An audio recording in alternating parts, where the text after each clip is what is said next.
Eh, Bien, entonces, en el seminario, gracias, ¿sí? Presento a Stephen. Stephen viene de la Universidad de Talca. Es mi director de tesis. Un placer tenerlo aquí. Espero poder traerlo algún día a Dominicana, no sé, Santo Domingo. Y él nos va a hablar sobre polinomios invariantes bajo la acción de un grupo finito.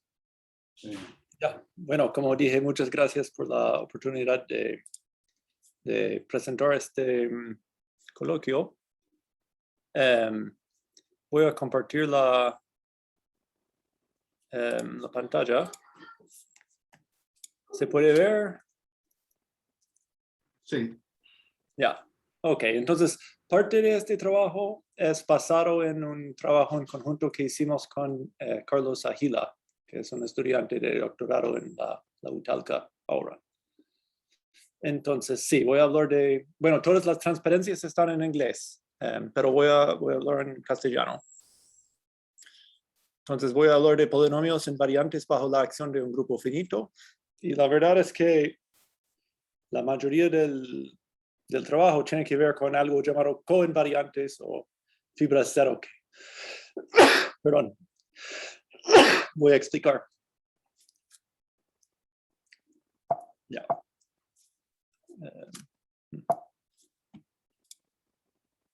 Ok. Entonces, básicamente hay dos partes de esta charla. Primero, algo sobre invariantes de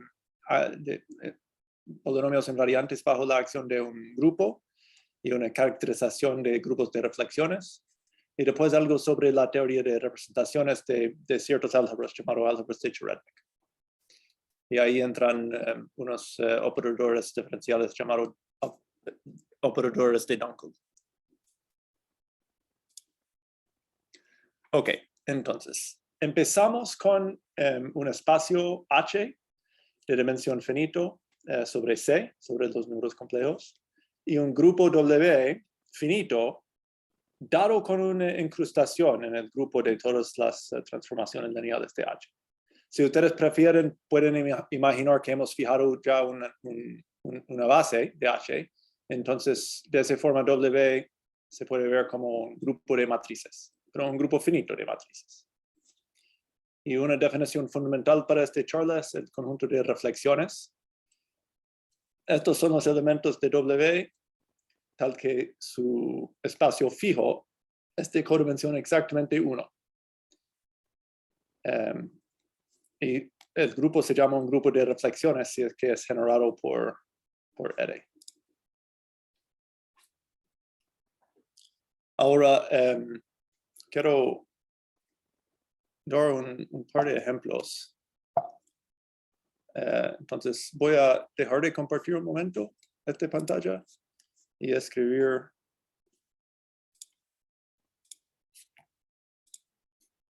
algo aquí. Entonces, a mano voy a hacer un par de ejemplos de grupos de reflexiones para que... y algunos de ellos voy a volver a estos. Entonces, la primera clase, quizá la más trivial en algún sentido, es cuando H es simplemente de dimensión 1. ¿Ya? Y puedo definir una función R que va de H en sí mismo, que es multiplicación por cierta raíz de unidad, que manda cada número complejo Z a E al 2 pi i partido en L. Z, donde L es algún entero, digamos por lo menos 2. En este caso, el grupo W generado por R es un grupo de reflexiones. Hay que notar aquí que fácilmente las reflexiones pueden tener orden mayor que 2. ¿Ya? Entonces, geométricamente, estas son más bien rotaciones alrededor del origen. Pero como estamos trabajando sobre los números complejos, toda transformación lineal preserva la orientación y por lo tanto no hay reflexiones en el sentido geométrico Pero lo que sí es cierto es que estos grupos de reflexiones muchas veces provienen de grupos de reflexiones reales. Y eso tiene que ver con la segunda clase de ejemplos que quiero dar. En esta clase de ejemplos H es Cn y el grupo W es el grupo simétrico actuando permitiendo las coordenadas.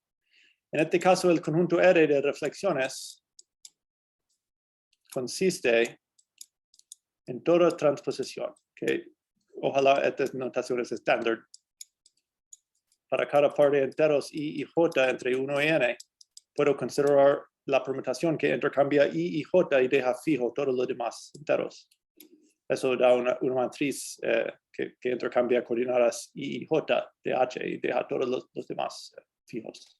Esto es el conjunto de reflexiones en este caso y es bien conocido que W es generado por ellos. ¿Alguna duda hasta ahí? Entonces, estos son los ejemplos más básicos que tenemos de estos grupos de reflexiones.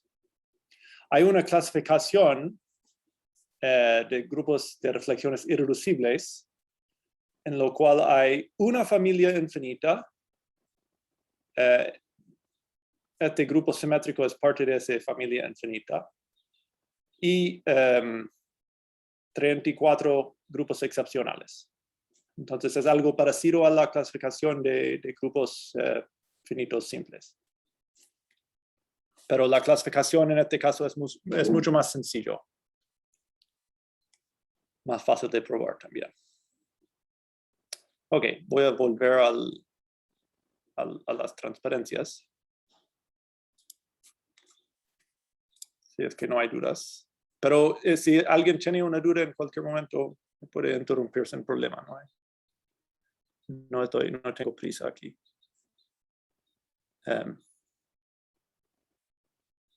¿Qué hice con mí? No sé qué pasó. Aquí está.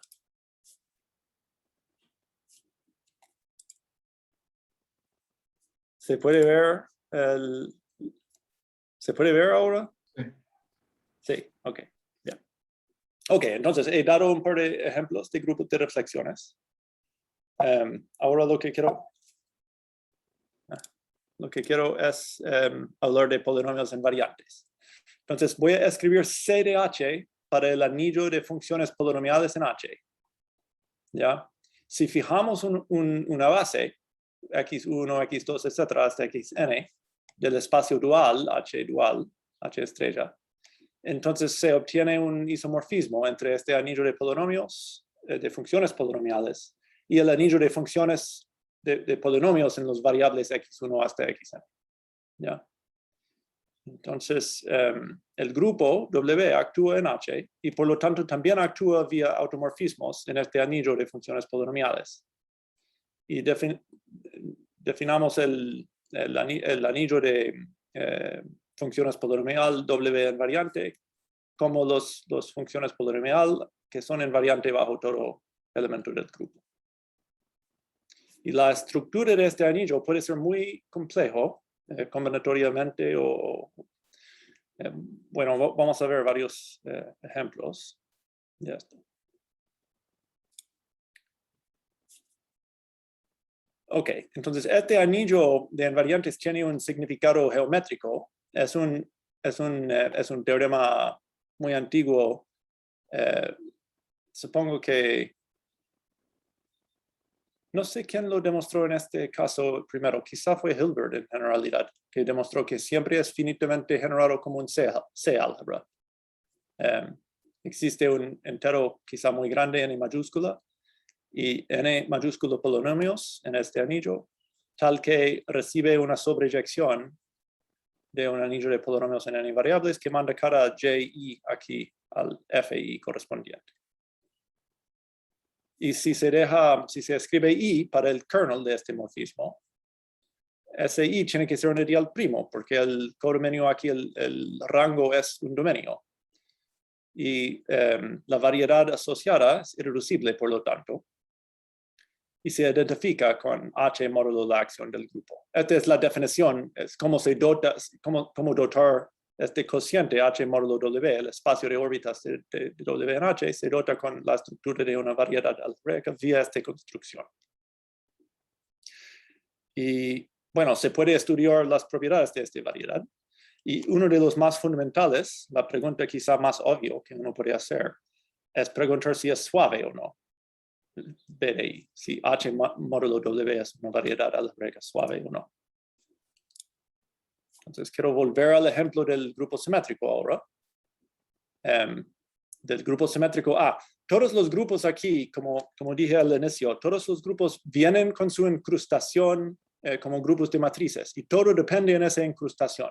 ¿Ya? Entonces, nunca voy a dar un grupo abstracto, siempre va a venir con una acción en algún espacio vectorial. ¿Ya? Y el mismo grupo abstracto, como vamos a ver, puede tener más que una acción interesante. Entonces, el más obvio de las acciones del grupo simétrico es en CN, permitiendo coordenadas. Y el anillo de funciones polinomiales en este caso es generado. Yo escribí una cosa y después, esto deberías decir power sum symmetric polynomials en vez de elementario. Yo primero pensé en poner los elementales y después olvidé de haber escrito eso. Pero estos son power sum polinomios, son las sumas de las potencias de los variables nomás, para K entre 1 y N. ¿Ya? Y esta aplicación da un isomorfismo, de hecho, entre el anillo de polinomios en N variables y este anillo. Por lo tanto, tenemos un isomorfismo entre la variedad cociente, Cn módulo Sn, es isomorfo vía esta aplicación, isomorfo a Cn. Y en particular es suave. Ok, ahora vamos a mantener el grupo, pero vamos a cambiar el espacio vectorial en el cual está actuando. ¿Ya? Vamos a trabajar con una versión doble de esta acción.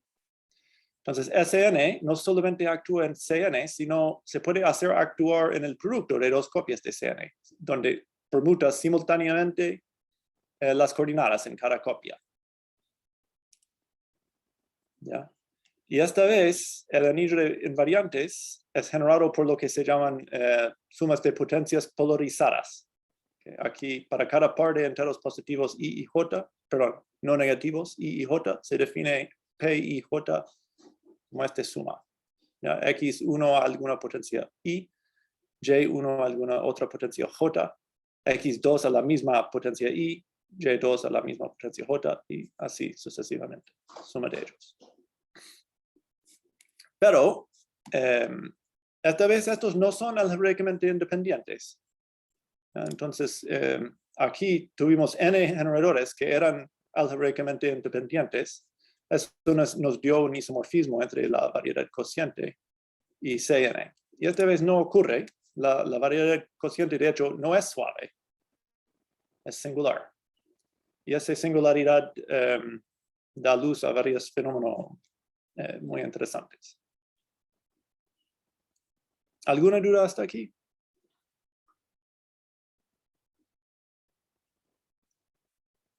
Ya, ok. Bueno, ahora podemos dar una caracterización geométrica de los grupos de reflexiones. ¿Ya? Entonces, el teorema famoso de Chevalley, y olvidé de colocar, aquí falta un E, aquí abajo su nombre está bien, pero aquí no, perdón, pido disculpas. Entonces, Chevalley y Shepard-Todd demostraron este teorema, que si tienes un H, un espacio sobre C de dimensión finito, un espacio vectorial sobre C de dimensión finito, y W, un grupo finito de transformaciones lineales de H. Entonces, la cociente H módulo W es suave exactamente si W es generado por las reflexiones que contiene. Y en ese caso, este anillo es muy sencillo, no es solamente un anillo de funciones en cualquier variedad suave, sino que es isomorfo al anillo de funciones polinomial en el mismo número de variables que las funciones en H. Entonces, lo que ocurrió para el grupo simétrico es el caso general para cualquier grupo de reflexiones. Es siempre H módulo W es siempre isomorfo a Cn. Si es que es suave. ¿ya? Pero como vimos, con el mismo grupo simétrico, pero en otra acción donde no es generado por reflexiones, no es siempre el caso que... ¿ya? Ok, algo importante para nosotros, para lo que sigue en esta charla, es el anillo de coinvariantes, CH módulo I, donde I es el ideal de CRH generado por todos los polinomios invariantes de grado positivo.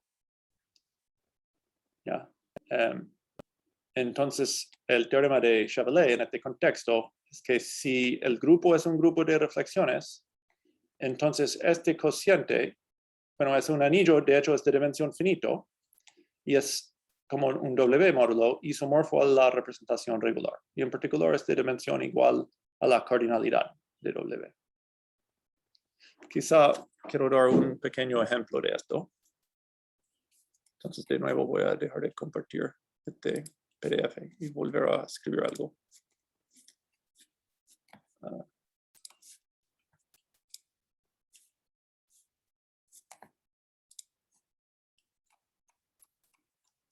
Ya.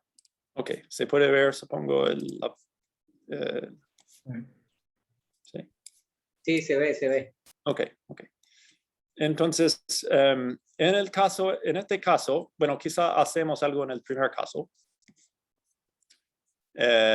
Y supongamos aquí que L vale, supongamos que L vale 2. ¿Ya? El anillo de funciones polinomiales, en este caso, invariante bajo W, consiste, bueno, si fijamos una coordinada, digamos Z, esto consiste en los polinomios en Z cuadrado. ¿Ya? Y podemos considerar este anillo que escribí, el anillo de coinvariantes, es generado por Z cuadrado, es el cociente, perdón, por el ideal generado por Z cuadrado, como un espacio vectorial, tiene base que consiste en 1 y Z. Y la acción del grupo en este caso, el R actuando en 1 da menos 1, y el R actuando en Z, perdón, da 1, y el R actuando en Z da menos Z. Entonces se ve aquí que tenemos exactamente la representación regular, en donde cada representación irreducible del grupo aparece exactamente una vez. ¿Ya? En el caso 2, este anillo de coinvariantes se puede realizar así. Entonces, tenemos un anillo de n variables, y trabajamos módulo el ideal generado por la suma de potencias, P1, P2, hasta Pn. Y lo que dice el teorema de Chevalley es que esto es isomorfo a la suma, esto es el teorema de Chevalley,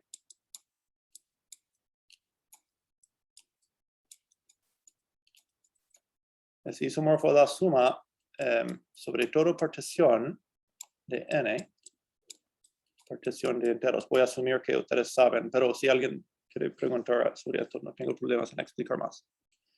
Sobre todo partición de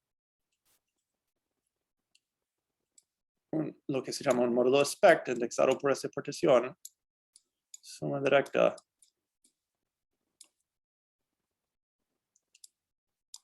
dimensión del módulo de spect veces. ¿Ya? Y las ocurrencias, ok, entonces mano derecha es simplemente una expresión combinatorial en términos de particiones para la representación regular del grupo simétrico. Entonces, cada partición corresponde a una representación irreducible del grupo simétrico Sn. Y bueno, cada uno por la teoría general de grupos finitos en característica cero, cada uno de ellos aparece este número de veces en la representación regular. Pero mano izquierda es una representación graduada del grupo simétrico. Y es interesante cómo describir los grados en que ocurren estos factores, estas sumandas. Ocurren en grados descritos por algo llamado el major index de los tableaux estándar. de Young en cada partición. Entonces hay combinatoria interesante ya en esta etapa para describir explícitamente cómo esto se descompone. Ok, eso es todo lo que quise escribir por el momento. Voy a volver al Beamer.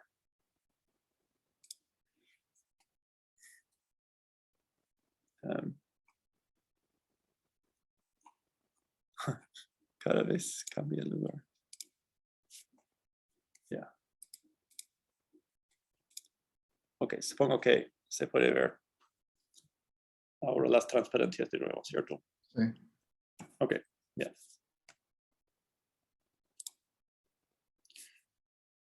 Ya. Este anillo lo que yo he llamado el anillo de coinvariantes, se puede ver como geométricamente como el anillo de funciones en la fibra sobre cero de la aplicación cociente. Es decir, bueno, el cero, el origen en H, es un punto, su imagen en el cociente también, o sea, esa órbita es un solo punto. Entonces, la fibra de esta aplicación sobre ese punto en términos de conjuntos es solamente un punto, ¿ya? Pero pensando mejor en estas como variedades algebraicas o como esquemas, la fibra de esta aplicación de esquemas no es un solo punto, es un punto gordo, digamos, con un anillo de funciones interesantes. ¿Ya? Y lo que ocurre en dos variables con el grupo simétrico es realmente increíble, que de hecho se puede calcular la dimensión del anillo análogo. Es decir, si yo pienso en el cero en Cn cruz Cn y en Cn cruz Cn módulo Sn y pienso en la fibra en el sentido esquemática sobre ese cero, entonces se puede calcular la dimensión del espacio de funciones en esa fibra y tiene dimensión exactamente n más 1 a la potencia n menos 1. Lo cual, bueno, es mucho más grande que n factorial, que es la dimensión de la fibra en el caso de un solo conjunto de variables. La demostración de Heyman es realmente un tour de force y utiliza la geometría de una resolución de singularidades llamado la esquema de Hilbert, que es un esquema que parametriza conjuntos quizá con multiplicidades de n puntos en el plano C2. Y es una resolución, de hecho, lo que se llama una resolución simpléctica desde singularidad simpléctica. Y bueno, Heyman demuestra muchas cosas interesantes sobre esa resolución en el camino hacia esta demostración. Y quiero dar una esquemática aquí también de las ideas involucradas. Aquí voy a volver a escribir algo.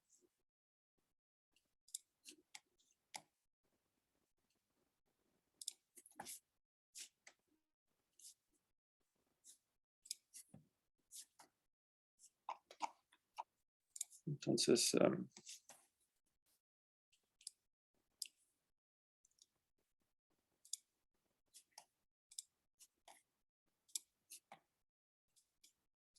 la demostración del teorema de Heyman y sus conexiones. Entonces,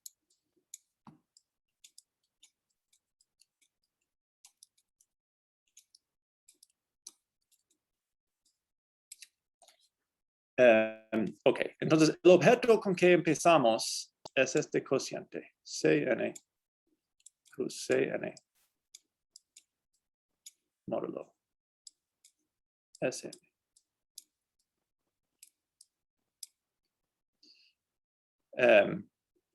Ok, ahora esto recibe dos aplicaciones que son ambos, bueno, que son a priori, uno de estos es del esquema de Hilbert, de n puntos en C2. Esto como conjunto consiste, voy a escribirlo como conjunto para que vean. Estos son todo ideal y en un anillo de polinomios en dos variables, ¿ya? Dos variables solamente, tal que la dimensión de C x y módulo y vale n. ¿Ya? Tú puedes pensar en un elemento de un punto en este esquema de Hilbert como un conjunto de n puntos en el plano, pero con multiplicidades permitidas. ¿Ya? Y la estructura del ideal codifica esas multiplicidades. También hay algo llamado SN-Hilb.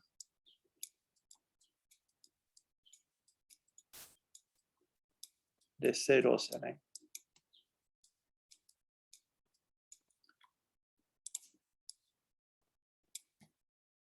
Y esto también voy a tratar de describirlo como un conjunto. Lo que se hace es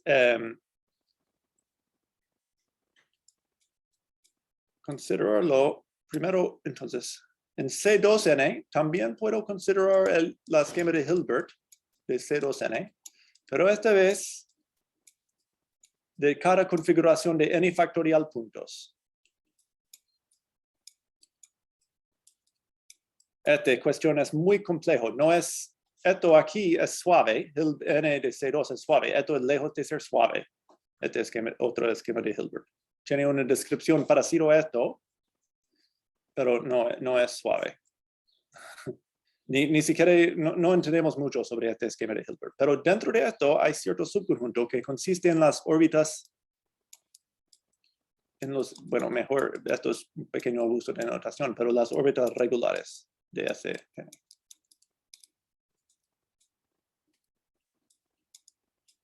Cada órbita de Sn actuando en C2n, si es regular por definición si contiene exactamente n factorial puntos. Y cada órbita ahí te define un punto.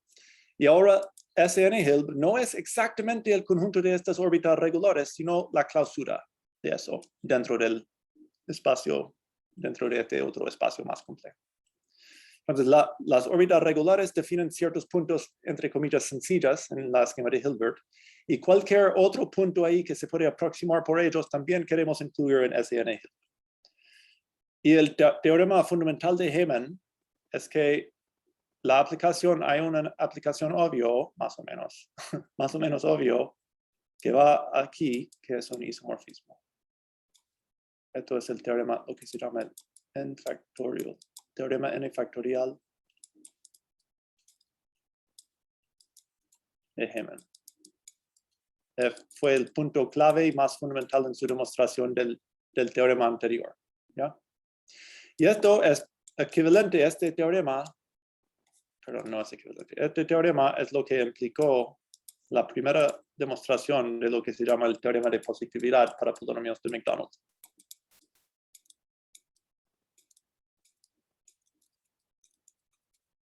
Para darles una idea, esto es algo de polinomios ortogonales en varias variables y que dependen en dos parámetros.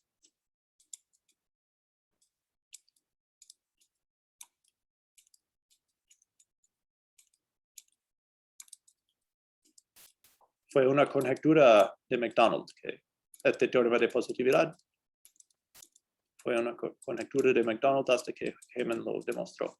Y hoy en día hay por lo menos 3 demostraciones distintas de esta positividad, quizá 4 ahora, no sé. Pero este teorema n factorial de Heyman, solamente tenemos la demostración original de Heyman, que es bastante difícil. Ya, ahora, el anillo de convariantes diagonal, la fibra 0, entonces tenemos también la aplicación cociente aquí, que va de Cn cruz Cn. Ahí. Y la fibra 0 acá corresponde a cierto as en la esquema de Hilbert. Y utilizando este teorema n factorial, Heyman pudo calcular una fórmula de caracteres para la fibra 0 aquí, vía lo que se llama el teorema de, no sé cómo decirlo en castellano, localización, supongo, de Atiyah y Bott, que permite calcular caracteres vía restricción a puntos fijos. Entonces, hay mucha geometría profunda acá detrás. La contribución más fundamental de Heyman era este n factorial teorema. Y después de eso, él pudo aplicar un teorema de Atiyah y Bott para calcular la dimensión que que necesitaba él. Este n más 1 a la n menos 1 salió de ahí. Ok, ¿alguna duda? Yo sé, esto es muy vago, no estoy solamente por el momento tratando de darles una idea de los ingredientes. Es un teorema muy profundo esto.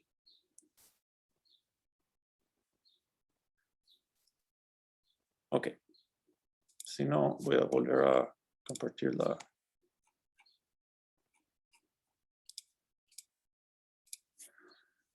Ok, entonces para demostrar este teorema él tuvo que hacer un viaje medio largo, y nosotros también, por lo tanto. Y lo que quiero contarles ahora es el inicio de intentos de generalizar esta historia a otros grupos. Entonces ahora podemos pensar en un grupo de reflexiones actuando irreduciblemente en H. Entonces aquí, por ejemplo, no puede ser el grupo simétrico actuando en Cn, porque esa acción no es irreducible, pero casi. Si tú tomas todos los puntos cuya suma de coordenadas vale 0, ahí obtienes una acción irreducible y todo funciona. Entonces, esto es una pequeña mentira que, bueno, dice aquí que W también actúa en el fibrado cotangente H dual por H.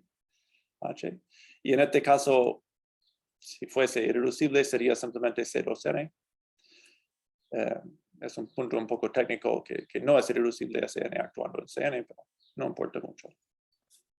Y lo anterior sugiere que debemos estudiar el anillo de funciones en la fibra sobre 0 de esta aplicación cociente.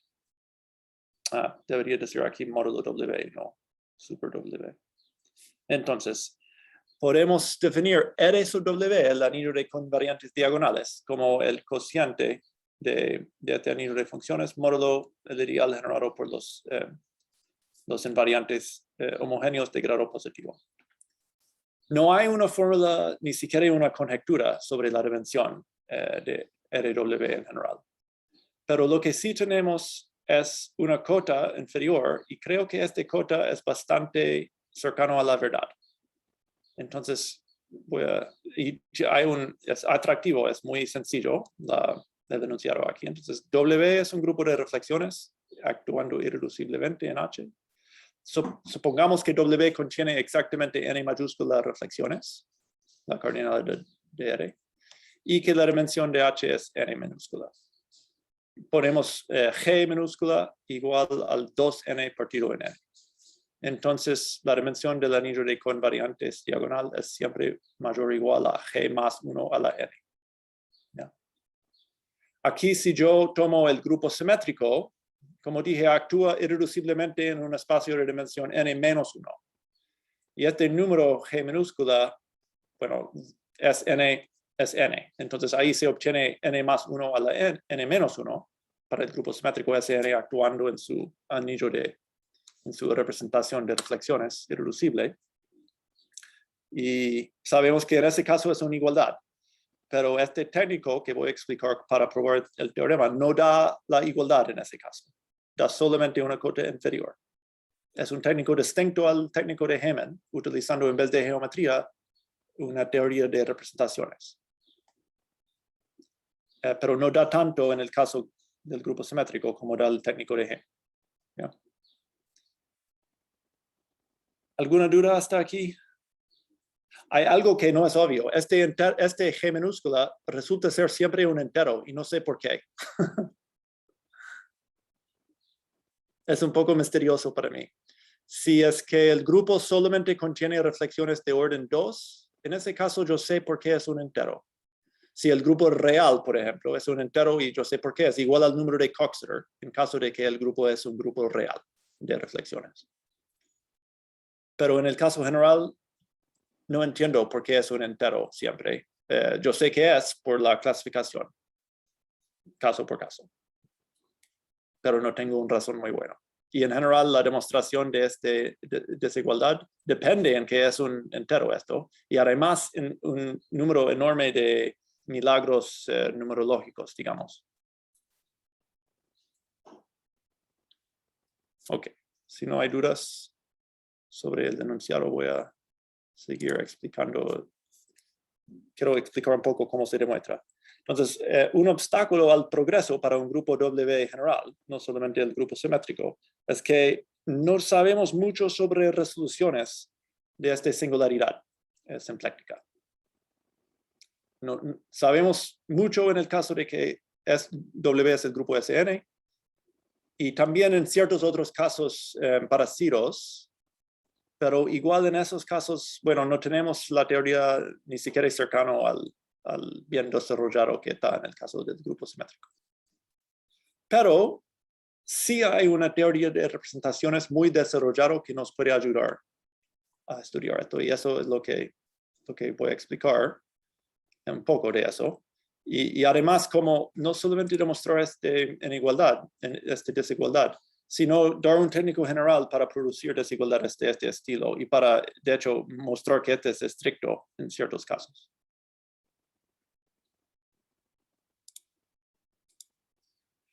Ok, entonces ahora tenemos que hablar de operadores de Runkel. Para cada reflexión, fijamos una forma lineal, una función lineal en el espacio H, cuyo conjunto de ceros es exactamente el espacio fijo de R. Entonces, como R es una reflexión, su espacio fijo es un hiperplano, y existe alguna forma lineal cuyo conjunto de ceros es exactamente ese hiperplano. También fijamos una colección de números complejos indexados por las reflexiones, que son, primero, una función de clases invariante bajo conjugación. Y segundo, bueno, esta condición no importa tanto para esta charla. Esta es cierta condición de realidad. Y se puede borrar si quieren, no importa. Dar un vector en H, el operador de Runkel que corresponde a ese vector es esta deformación de derivación parcial. Entonces, este parcial sub B significa simplemente la derivada parcial en la dirección B. Actúa en funciones en H. Y todo lo que sigue aquí, bueno, 1 menos R actúa en funciones. Alfa R de B es simplemente un número. ¿Ya? Alfa R evaluado en B. B el vector aquí. Ahora, este cociente estoy dividiendo por la función alfa R. Y después se multiplica por el número CR. Y lo que quizá no queda claro, pero es cierto, es que estos operadores primero preservan funciones polinomiales. Tú empiezas con una función polinomial, su derivada parcial es también una función parcial, y cada uno, también una función polinomial, perdón. Y cada uno de estos 1 menos R partido en alfa R aplicado al F también da una función polinomial, porque 1 menos R aplicado a F es alguna función polinomial que vale 0 en el espacio fijo de R. Por lo tanto, es divisible por alfa R.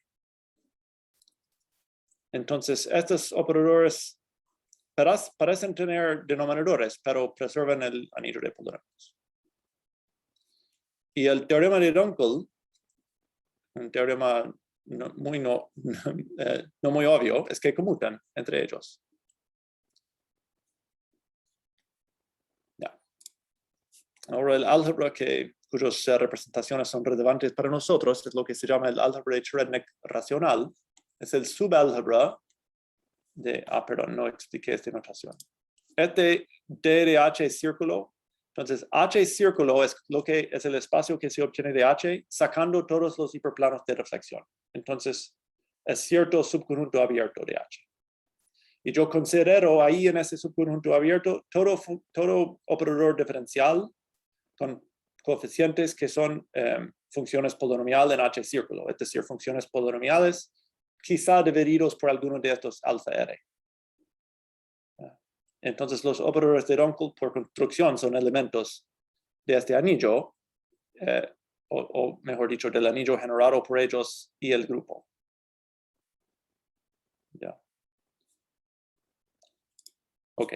Entonces, el álgebra de Cherednik racional es simplemente el subálgebra de este álgebra de operadores diferencial semidirecto W, generado por funciones polinomial, el grupo W y todos los operadores de Runkel.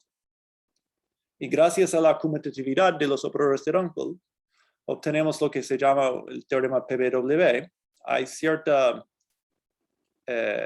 decomposición triangular para el álgebra de Cherednik, muy parecido para los que han estudiado la teoría de Lie, esto es muy parecido a la decomposición triangular para el álgebra envolvente de un álgebra de Lie semisimple de dimensión finita.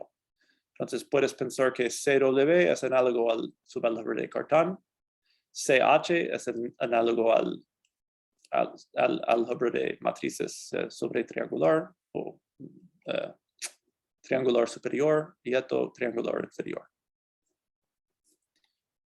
Y vamos a definir cierta filtración en este álgebra.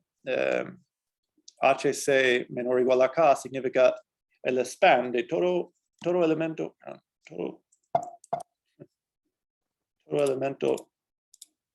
de HC que se puede expresar como suma de palabras, donde en las palabras aparecen máximo K factores de la forma X o Y, para X en H estrella y Y en H. Es decir, son de grado polinomial total menor o igual a K.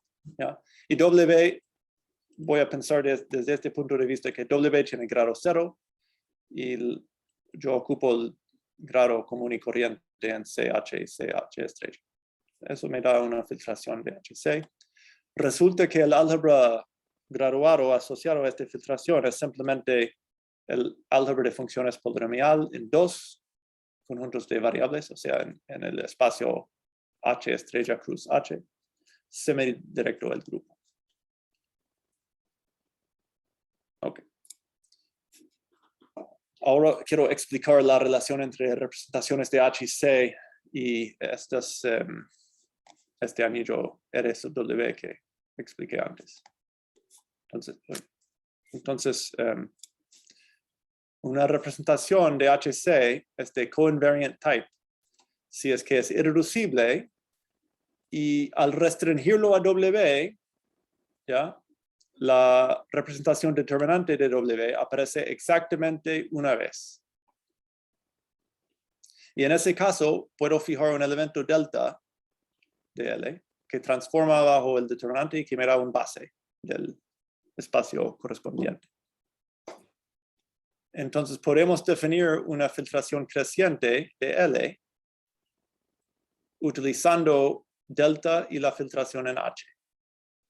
Y el módulo graduado asociado a eso resulta ser un cociente de RW, esencialmente porque delta aparece solamente una vez en L y L es irreducible. Entonces, eso me dice que lo que sea el carácter o la dimensión de este módulo es máximo la dimensión de RW, o sea, me da una cota inferior para la dimensión de RW. Si yo puedo entender todas estas representaciones de coinvariant type de HC, entonces tengo un mecanismo para probar que la dimensión de R sub W es grande. Eso es como se demuestra ese teorema que mencioné. Ok, quiero decir algo en específico para un grupo de Weyl de tipo B. En otras palabras, para un grupo que es un grupo de matrices de permutación, pero donde se permite también signos. A veces se llama un grupo de permutaciones con signo. Entonces tiene orden 2 a la n por n factorial. Y con Carlos, lo que hemos demostrado, utilizando la teoría de representaciones de estas álgebras de Cherednik, es que la diferencia aquí entre la dimensión de RW y la cota inferior anterior es por lo menos n cuadrado partido en 4.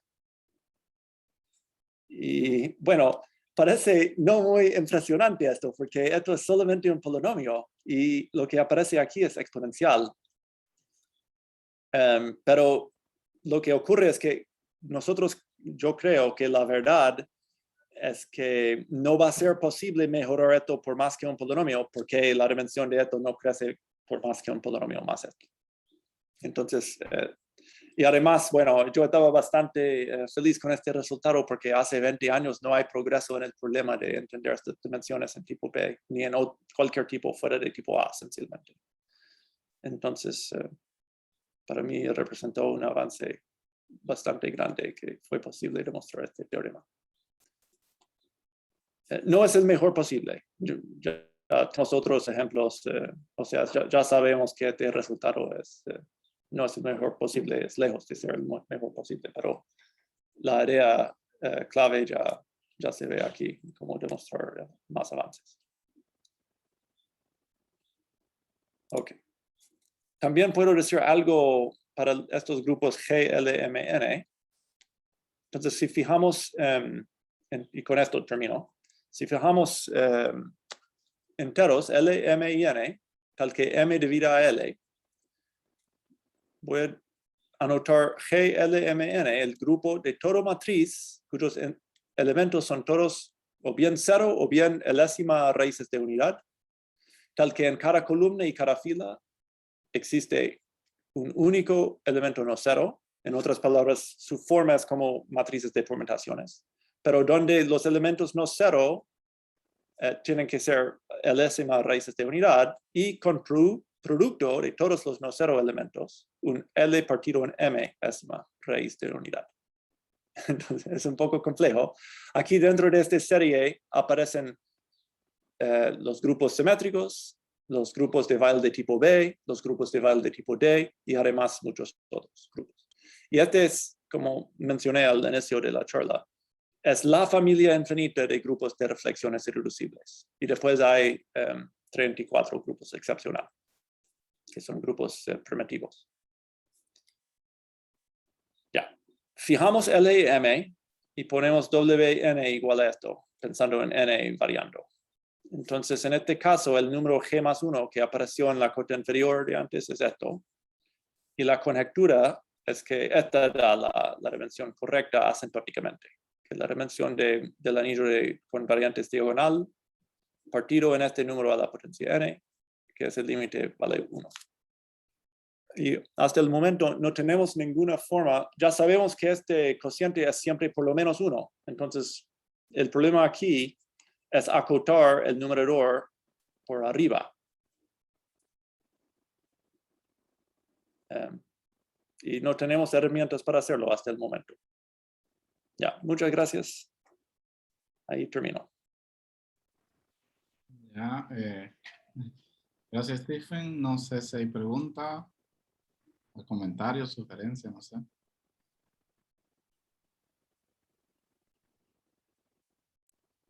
Hola, hola, buenas. Profesor Griffith, ¿cómo está? Me disculpo por no estar a tiempo a su charla. No hay He logrado ingresar con 15 minutos, 15, sí, a los 15 minutos y bueno, me ha parecido pues muy interesante y tengo unas preguntas que no sé si a lo mejor lo comentó en los primeros 15 minutos donde yo estuve. En tal caso, me disculpo por anticipado. No. La primera, bueno, tiene que ver con el caso de los, al hacer el cociente, ¿verdad? Se trabajaba el cociente de CN por C, digamos CN por CN entre el grupo de permutaciones, entre CN. Pero sí. La pregunta es, ¿qué pasa, por ejemplo, si se ha considerado los grupos diedros específicamente, que son a su vez la representación de los grupos diedros, puede ser su grupo de SN, como todos sabemos, ¿no? O sea, digamos que la pregunta es si fue la caracterización total sobre SN o si se puede hacer sobre el grupo diedro o cualquier otro grupo finito. Ok. Los grupos diédricos son grupos de reflexiones reales, ¿cierto? Y sí, efectivamente tenemos en ese caso, en esa clase de ejemplos, bueno, ellos actúan en R2 por su definición y después puedes extender linealmente a C2 la acción ahí. Sí, exacto. Y puedes hacer el doble de eso, considerar C2 por C2 y hacer toda esta construcción. Y lo que resulta, bueno, el número de Coxeter en esa clase es simplemente para el grupo diédrico de orden 2L. Creo que el número de Coxeter es simplemente L. Si no me equivoco, ¿sí? ¿Hay L reflexiones? Sí, es simplemente L. Y sí, este anillo, esta dimensión exactamente L más 1 a la potencia 2, L más 1 cuadrado en ese caso. Es uno de los casos, pocos casos donde tenemos igualdad fuera. Entonces voy a volver. Aquí en este teorema, para el grupo diédrico, el G minúscula aquí, como dije, el grupo diédrico de orden 2L, digamos, tiene este G minúscula igual a su número de Coxeter, que simplemente vale L. Y esto es una igualdad. En este caso, es consecuencia de un trabajo de 2 estudiantes doctorado de Adriano García y Mark Heyman hace 30 años. Oh, okay. Es un cálculo explícito. Alfano y Reiner, yo no sé si se publicó o no, pero Heyman lo menciona en su artículo sobre su conjetura.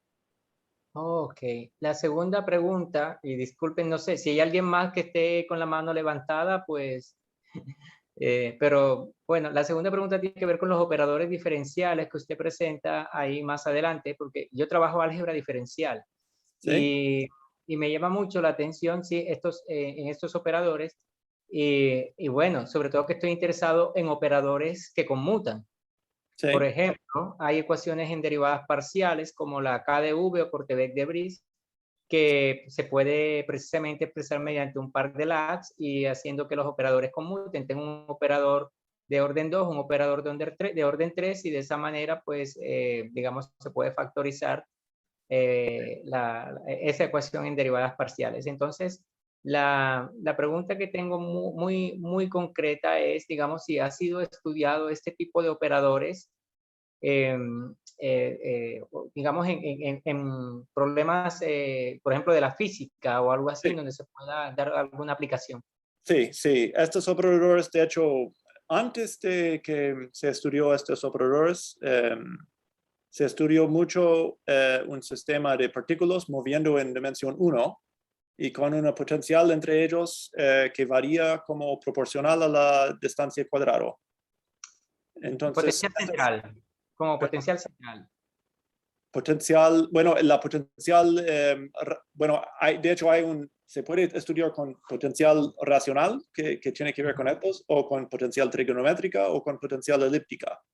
Y en todos los 3 casos ya tenemos pares de lags, yo creo, como tú dices. Pero se puede bien por en vez, bueno, es más o menos equivalente, la cuantitatividad de estos operadores de Runkel es más o menos equivalente a la existencia de un par de lags explícito, digamos, para ese sistema. Lo que se llama, la palabra clave ahí es Calogero-Moser-Sutherland. Sí, claro. Conozco los modelos de Calogero-Moser. Sí. Esos son los sistemas integrables que tienen que ver con estos operadores. Y de hecho, el espacio de fases para ese sistema, en el caso del grupo de tipo A, del grupo simétrico, es una deformación de la esquema de Hilbert. Entonces, hay una conexión muy fuerte también con la geometría que mencioné. El espacio de fases, lo que a veces se llama el espacio de Calogero-Moser-Sutherland, parte de una familia cuya fibra especial es la esquema de Hilbert y da una resolución de la singularidad y una deformación no singular a la misma vez. Es una deformación simultánea. Muy interesante. Pues muchas gracias. Y la tercera pregunta, y con esta ya para no abusar, usted mencionó que el teorema con Agila, creo, utilizaron herramientas de polinomios ortogonales. Específicamente, ¿qué tipo de herramientas utilizaron de la teoría de polinomios ortogonales? Sí, lo escribí aquí. Sí, entonces con Carlos lo que hicimos aquí, todo el juego, una vez que uno se da cuenta de esta conexión con la teoría de representaciones, es entender muy bien todas las representaciones de la álgebra de Cherenkov, que tiene que ver con estos operadores de Runkel. Y ahí, una de las herramientas más poderosas que tenemos es una teoría de polinomios ortogonal que viven dentro de las representaciones. Son parecidos a polinomios de Jack. Si conoces estos polinomios de Jack, entonces... pero tienen valores, en vez de ser polinomios, bueno, son polinomios ortogonal en varias variables, ¿ya? Y que en vez de tener valor escalar, tienen valores en ciertas representaciones de este W. y dan elementos básicos para las representaciones que necesitamos para obtener este cota. Entonces, Son tenemos- tipo polinomios de Krull, más o menos, así como los de Krull, de varias variables.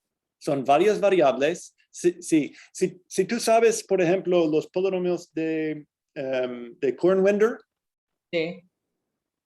son parecidos a ellos, pero en vez de valor escalar, valor en representaciones.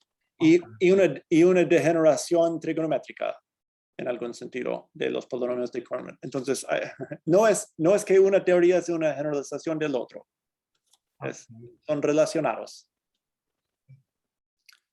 Sí. Perfecto. Pues muchas gracias. Le doy la palabra entonces a nuestro moderador de hoy, Francis. Adelante. No sé si alguien más va a preguntar. Bueno, no sé si alguien tiene más preguntas. Puede activar el micrófono libremente.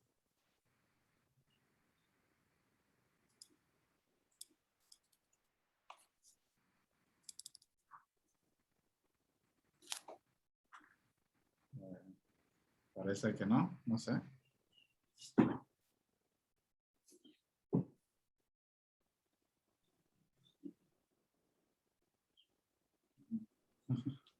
No, ya, parece que no tenemos preguntas. ¿Ya? Ok, no hay problema. Muchas gracias. No, gracias a ti, Stephen, por aceptar. Sí, va a aceptar la invitación.